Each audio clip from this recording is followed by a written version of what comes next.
Movie शुरू होती है। हम एक 17 साल के लड़के को देखते हैं जिसका नाम है जैक। जैक अपने पापा से दूर रहता है। उसके पापा के साथ उसका कभी अच्छा रिश्ता रहा ही नहीं था, लेकिन इस बार उसके चाचा डोनाल्ड ने उसे अपने पापा के पास जाने और उनके साथ कुछ समय बिताने के लिए कहा ताकि उनके रिश्ते में थोड़ी सुधार आ सके। इसलिए जैक अपने पापा के पास वापस आ रहा है। जैसे ही वो कार से उतरता है, हम देखते हैं कि उसके पापा अपने बच्चे को देखकर काफी खुश थे, लेकिन जैक बिल्कुल भी खुश नहीं था। डेविड भी इन बातों को महसूस कर रहा था।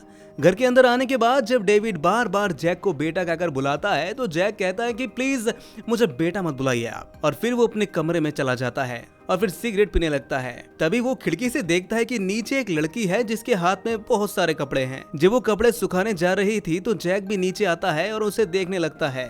तभी डेविड पीछे से आता है और कहता है कि इस लड़की का नाम मारिया है, वो मेरी मेड है। जब से मैंने तुम्हारी मॉम से डाइवोर्स लिया है तब से मैंने यहाँ पर मारिया को काम करने के लिए रखा है। फिर डेविड मारिया को बुलाता है और जैक और मारिया का इंट्रोड्यूस करवाता है एक दूसरे से, और फिर वहाँ से चला जाता है। फिर वो दोनों बात करने लगते हैं तो मारिया पहले जैक के बारे में पूछती है, उसके बाद उसकी मॉम के बारे में कुछ बताने के लिए कहती है, जिससे जैक नाराज हो जाता है और कुछ कहे बिना ही चला जाता है। मारिया समझ जाती है कि जैक को इससे बुरा लगा है। वो जैक के पास आती है और कहती है कि तुम अपने पिता से बात नहीं करते हो क्या? मैंने तुम्हें पहले कभी यहाँ पर देखा नहीं है, इसलिए मुझे लगा कि तुम अपनी मॉम के साथ रह रहे हो। मेरे पूछने पर अगर तुम्हें बुरा लगा है तो मुझे माफ कर देना।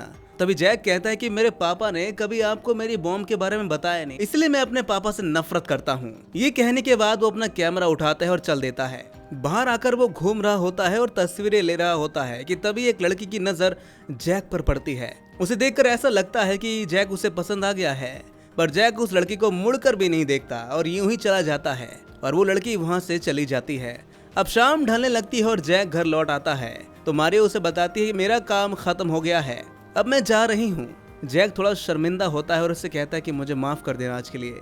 उस वक्त मैं थोड़ा ज्यादा गुस्से में था, मुझे तुमसे ऐसे बात नहीं करनी चाहिए थी, आई एम सॉरी। मारिया मुस्कुराते हुए कहती है कि कोई बात नहीं। मारिया फिर जैक से उसकी मॉम के बारे में पूछना शुरू करती है। तब जैक बताता है कि मेरी मॉम मेरे बर्थडे के दिन ही गुजर गई थी, जिसे सुनकर मारिया हैरान रह जाती है और कहती है मुझे तो लगा था कि डेविड का डाइवोर्स हो चुका है। तो जैक बताता है कि मेरी मॉम के जाने के बाद मेरे पापा ने दोबारा शादी की थी और फिर डाइवोर्स लिया उससे, और मैं उस औरत को बिल्कुल पसंद नहीं करता। जिसके बाद मारिया यहाँ से चली जाती है। अब अगले दिन जैक कैमरा लेकर पार्क में आता है और वहीं उसे बेकी नाम की लड़की मिलती है। वही लड़की है ये, वो जो कल मिली थी उससे। बेकी जैक से बात करने की बहुत कोशिश कर रही होती है, लेकिन जैक थोड़ा अलग सा लग रहा था। और जब ये दोनों बातें करने लगते हैं तभी मारिया यहाँ से गुजरती है और जैक मारिया को देखते ही रहता है, जिसे देखकर बेकी को ये बिल्कुल पसंद नहीं आता। फिर बेकी जैक से कहती कि हम दोनों कॉफी पे जा सकते हैं क्या, पर वो इसके लिए मना कर देता है और भाग जाता है वहाँ से। वापस आकर वो मारिया को घर के बाहर किताब पढ़ते हुए देखता है। तभी जैक उसकी कई सारी तस्वीरें खींच लेता है। फिर जब मारिया किचन में खाना बना रही होती है तब भी जैक उसका फोटो खींच रहा होता है। फिर मारिया उसे मना करती है और ये बात जैक को अच्छी नहीं लगती। फिर मारिया जैक को बताती है कि तुम्हारे पापा तुम्हारे बारे में मुझे क्या बताते थे। फिर जैक आकर बैठ जाता है। तभी मारिया उससे फिर से माफी मांगती है। धीरे धीरे जैक और मारिया के बीच एक अजीब सी दोस्ती बनने लगती है। फिर मारिया जैक से पूछती है कि आखिर तुम अपने पापा से इतना नफरत क्यों करते हो। जैक जवाब देता है क्योंकि उन्होंने कभी पापा होने का फर्ज निभाया ही नहीं, ना ही वो मेरे साथ रहे, ना ही कभी मेरी मदद की। मैं हमेशा अपने अंकल डोनाल्ड के साथ रहा, इसलिए मुझे उन्हें पापा बुलाने का मन नहीं करता। मारिया जैक की बात समझने की कोशिश करती है और कहती कि मैं जानती हूँ अगर पेरेंट्स चाहें तो बच्चों की जिंदगी बर्बाद भी कर सकते हैं। बच्चों को ध्यान से पालना होता है। मैं समझ सकती हूँ तुम्हारे ऊपर क्या बीती है। जैक सिर हिलाता है। फिर जैक मारिया से पूछता है कि क्या तुम्हारा कोई बच्चा है। मारिया बताती कि नहीं, मेरे बच्चे नहीं है। फिर दोनों एक दूसरे से अपनी जिंदगी के बारे में बात करने लगते हैं। फिर जैक अपनी मॉम की तस्वीर दिखाते हुए कहता है कि तुम मेरी मॉम की तरह दिखती हो। जिसके थोड़ी देर बाद मारिया जैक के बर्थडे के बारे में पूछती है तो जैक बताता है कि मुझे अपना बर्थडे पसंद नहीं है। मारिया उसे कहती है कि अपना बर्थडे तो सबको पसंद होता है। मारिया को ये फिर से याद नहीं था कि उसी दिन उसकी मॉम की डेथ हो गई थी। अब जैक घर के अंदर आता है, मारिया उसके पीछे पीछे आती है और मारिया जैक से एक बार फिर से माफी मांगती है। वो कहती है कि मैं भूल गई थी कि तुम्हारे बर्थडे के दिन तुम्हारे साथ क्या हुआ था, लेकिन तुम उन चीजों को भूल सकते हो। तो जैक कहता है कि अगर मैं अपना बर्थडे मनाऊंगा तो मुझे लगेगा कि मैं अपनी मॉम के मरने से बहुत खुश हूँ। फिर जैक मारिया से पूछता है कि तुम्हारे हस्बैंड कहाँ है। मारिया बताती कि मेरी शादी नहीं हुई अभी। वो कहती कि जब मैं 17 साल की थी तो मुझे एक लड़के से प्यार हो गया था और मैं प्रेग्नेंट हो गई थी और उस लड़के ने मुझे छोड़ दिया, पर मैं अपने बच्चे को मारना नहीं चाहती थी। मैंने फैसला किया कि मैं अकेले ही उसे पालूंगी। लेकिन जैसे जैसे समय बीतने लगा, धीरे धीरे करके ये बात सबको पता लग गई कि मैं प्रेग्नेंट हूँ। हर जगह इस बात पर चर्चा होती थी। मेरे घर वाले बहुत ही ज्यादा धार्मिक थे। जब उन्हें ये बात पता लगी तब उन्होंने मेरा ख्याल रखा, लेकिन जैसे ही मैंने अपने बच्चे को जन्म दिया, वो बच्चे को लेकर चले गए और किसी ने मेरे बच्चे को अडॉप्ट कर लिया और वो एक लड़का था। मैंने अपने बच्चे की शक्ल तक नहीं देखी। इसी चीज के लिए मैं अपने घर वालों को कभी माफ नहीं कर सकती। लेकिन कभी कभी मुझे लगता है कि सारी गलती मेरी ही थी। मुझे अपने बच्चे के लिए खड़ा होना चाहिए था, लेकिन उस वक्त मुझ में इतनी हिम्मत नहीं थी। मारिया की आंखों में आंसू झलक रहे थे तो जैक धीरे से उसके करीब आता है तो मारिया उसकी तरफ देखती है और कहती है कि हम दोनों में कुछ तो कॉमन है। तभी डेविड घर पर आता है और जैक से कहता है कि मैं एक वीक के लिए पेरिस जा रहा हूँ, मुझे कुछ इंपॉर्टेंट काम है, तब तक तुम यहीं पर आराम से रह सकते हो, मैं आकर के तुम्हारे साथ समय बिताऊंगा। जैक कहता है कि मुझे इन चीजों की आदत पड़ चुकी है, आपने मेरे साथ हमेशा यही किया है। ये कहकर वो यहाँ से बाहर चला जाता है और डेविड पेरिस के लिए निकल जाता है। अब रात को जब जैक टीवी देखता है तो तभी उसके पास मारिया आती है तो कहती है कि तुम पुरानी बातों को भूल क्यों नहीं जाते। तो जैक कहता है कि मेरे लिए ये इतना आसान नहीं है। मेरी मॉम की मौत के बाद मेरे पापा ने दूसरी शादी कर ली और जब मैं छोटा था तो मुझे लगा था कि वो नई लेडी लिंडा ही मेरी मॉम है और मैं खुश भी था। लेकिन जैसे ही लिंडा ने एक बेटे को जन्म दिया, सारी चीजें बदल गई। वो मेरी शक्ल तक देखना पसंद नहीं करती थी और मेरे पापा ने कभी भी मेरे लिए स्टैंड नहीं लिया, इसलिए मैं उनसे इतनी नफरत करता हूँ। तो मारिया कहती है कि अब डेविड बदल चुका है, उसे शायद अपनी गलती का एहसास हो चुका है, तुम्हें उसे दूसरा मौका देना चाहिए। जैक मारिया को थैंक यू कहता है। वो चाहते कि बाप बेटे फिर से एक हो जाए। अब ये दोनों टीवी देखना शुरू कर देते हैं तो जैक की नजर बार बार मारिया की तरफ जाती है, जिसके कुछ देर बाद मारिया अपने घर चली जाती है और जैक भी अपने कमरे में चला जाता है। फिर वो मारिया की तस्वीरों को देखता है और अपने आप को प्लेजर करना शुरू कर देता है और धीरे धीरे उसे एहसास होता है कि वो मारिया को पसंद करने लगा है। अब अगली सुबह हम देखते हैं कि मारिया का एक्स बॉयफ्रेंड जेकब उसके घर आया है। जेकब मारिया से कहता है कि मैं अभी भी तुमसे प्यार करता हूँ और तुम्हारे साथ दोबारा शुरुआत करना चाहता हूँ, पर मारिया उसे मना कर देती है। लेकिन जेकब जिद्दी था। वो कहता है कि एक वीक के लिए मैं यहीं पर हूँ, मैं तुम्हारा वेट करूंगा। इतना कहकर वहाँ से वो चला जाता है। वहीं जैक उनकी ये सारी बातें सुन रहा होता है। जब जेकब चला जाता है तो जैक किचन में आता है और मारिया को देखने लगता है। फिर मारिया जैक को हैप्पी बर्थडे कहती है। जैक मुस्कुराते हुए कहता है कि ऐसे हैप्पी बर्थडे नहीं कहते, मुझे चाहिए गिफ्ट। मारिया माफी मांगते हुए कहती है कि मैं भूल गई थी, मुझे तुम्हारे लिए गिफ्ट लाना चाहिए था। जैक कहता है कि मुझे तुम चाहिए।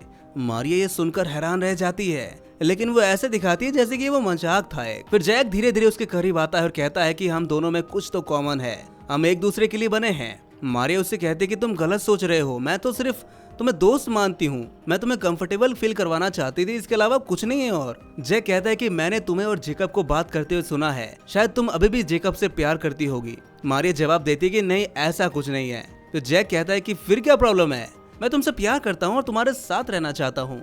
फिर मारिया कहती है कि तुम फिर से गलत सोच रहे हो, तुम अपनी जिंदगी में बस किसी को चाहते हो और मैं तुम्हें तुम्हारी मॉम की तरह दिखती हूँ, इसलिए तुम शायद मेरे तरफ अट्रैक्ट हो चुके हो, इसके अलावा और कुछ नहीं है। तो जैक कहता है कि तुमने भी अपना बच्चा खो दिया है, तुम भी किसी को गले लगाना चाहती थी ना। ये कहकर वो फिर से मारिया के करीब आता है और उसे छूने लगता है। मारिया उसे थप्पड़ मारती हुई कहती है कि ऐसा फिर मत करना, जिससे जैक दुखी हो जाता है। इसी बीच डोरबेल बजता है और मारिया जाकर दरवाजा खोलती है। वो देखती है कि बैकी आई है। फिर जैक भी वहाँ पर आता है तो बैकी जैक को कॉफी पीने के लिए कहती है। जैक गुस्से में होता है, इसलिए उसके गले में हाथ डलकर निकल जाता है और ये बात मारिया को पसंद नहीं आती। ऐसा लग रहा था कि कहीं ना कहीं वो उस लड़की से जेलस फील कर रही थी। वहीं बैकी और जैक यहाँ से चले जाते हैं। जब वो दोनों बाहर होते हैं तो उससे बैकी कहती है कि मैं कई दिनों से तुम्हारा पीछा कर रही थी और इसी तरह मुझे तुम्हारे घर के बारे में पता चला। जैक कहता है कि तुम मेरा पीछा कर रही थी क्या? बैकी हंसकर कहती है कि हाँ, लेकिन मेरा इरादा कभी गलत नहीं था। क्या तुम मेरा बॉयफ्रेंड बनना चाहोगे? जैक थोड़ी देर के लिए रुकता है और उससे कहता है कि आज मेरा बर्थडे है। तो बैकी उसके गाल पर किस करती है। बैकी का घर बगल में ही है, इसलिए वो जैक से कहती है कि मेरा घर यहीं पर ही है और आज मेरे पेरेंट्स बाहर गए हैं, तो क्या तुम मेरे घर चलोगे? अगर बैकी कुछ दिन पहले मिली होती तो शायद अब जैक इसके लिए हाँ कर देता, लेकिन अभी उसका मन मारिया पर टिका हुआ है। जैक घर वापस आता है और देखता है कि मारिया रो रही है। जैक उससे पूछता है कि अगर तुम मुझे सिर्फ अपना दोस्त मानती हो तो रो क्यों रही हो? इस पर मारिया कुछ नहीं कहती।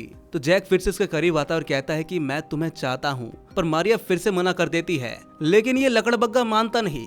अब थोड़ी देर बाद मारिया उसे धक्का देकर दूर चली जाती है। मारिया कहते है कि हम दोनों का कोई फ्यूचर नहीं है, तुम मुझसे काफी छोटे हो। लकड़बग्गा कहता है कि तुमने अपने बच्चे को खो दिया था, अब तुम मुझे भी खो रही हो। तब मारिया जैक को पहली बार किस करती है और ये दोनों आज सारा दिन साथ गुजारते हैं। फिर मारिया जैक से कहती है कि हम अपने पास्ट को नहीं बदल सकते, हमें आगे बढ़ना होगा। तुम्हें अपने पापा से बात करनी चाहिए, एक बार उनके साथ बैठो, सब कुछ क्लियर करो, तभी तुम्हें पता चलेगा कि उनके दिल में क्या है।